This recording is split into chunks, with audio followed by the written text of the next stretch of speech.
In the business of making money, there are many means to do so. From flipping properties, to breeding rare parrots, to selling pictures of your feet while you're dressed as a clown. Of course, there are less conventional means, like buying and selling stocks. Today we're going to take a look at some of these stocks, but with a little bit of a twist. Or is it more of a roll? I don't know, I don't smoke.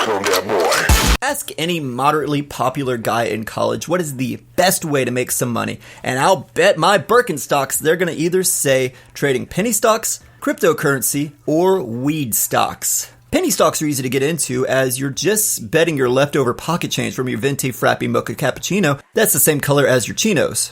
And watch the line spaz out like your friend that took some dimethyltryptamine at your last toilet ramen sesh. Cryptocurrency is pretty much the same thing, but you can act like an epic, cool, PogChamp hacker that hangs out on the dark web and has everything connected to your computer coded in more RGBs than whatever candy ravers listen to nowadays.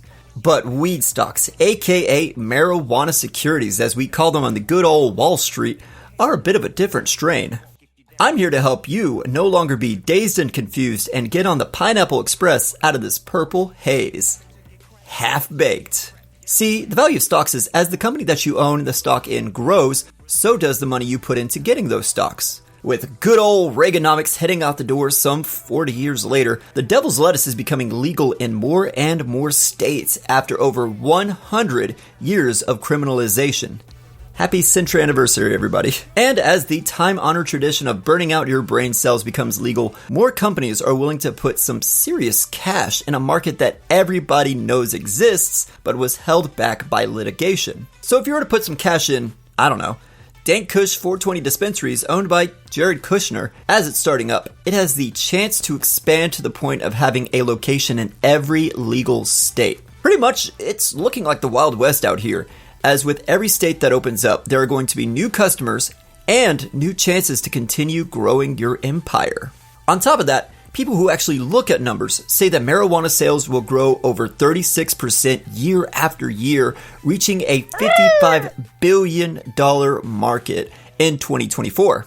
And to show you how much we missed on already, CBD, or Mary Jane juice as we call it down here in the South, has grown over 700% from 2016 to this year. In other words, it pays to go green.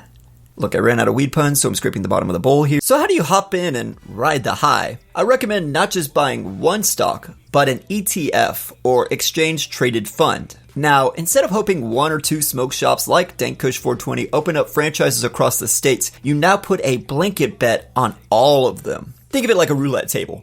Instead of putting everything you own on the number 23, you're putting it on both black and red at the same time. Yeah, it sounds cool to say you bet on the right blunt, but as the industry grows at large, you'll be reaping the reward off of not just one company's growth, but every single one of them in your ETF. This means you'll make some serious green.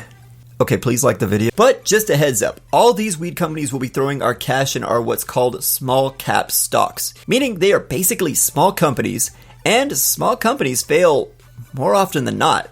And if the business fails, as part owner by holding the stock, you too will fail and lose your investment. This is why an ETF will cover you. If you made 420% in one company and lost 69% in another, you will still have a net gain of 351% overall. On top of that, small cap stocks swing wildly, similar to our earlier examples of penny stocks at crypto. But unlike those two, you're betting on an industry that anybody with a place selling CBD within 2 miles of their home knows is going to explode. Seriously, has anybody else noticed it too? I've had like 7 places nearby start putting out signs over the past year. But what do you think? Any president in the future can come along and put out the flames of your investment, so do you think this is a good idea? Hit the like button and subscribe to see more dank vids like this in the future. Thanks for watching, and you now notice the link to this video is the funny weed number.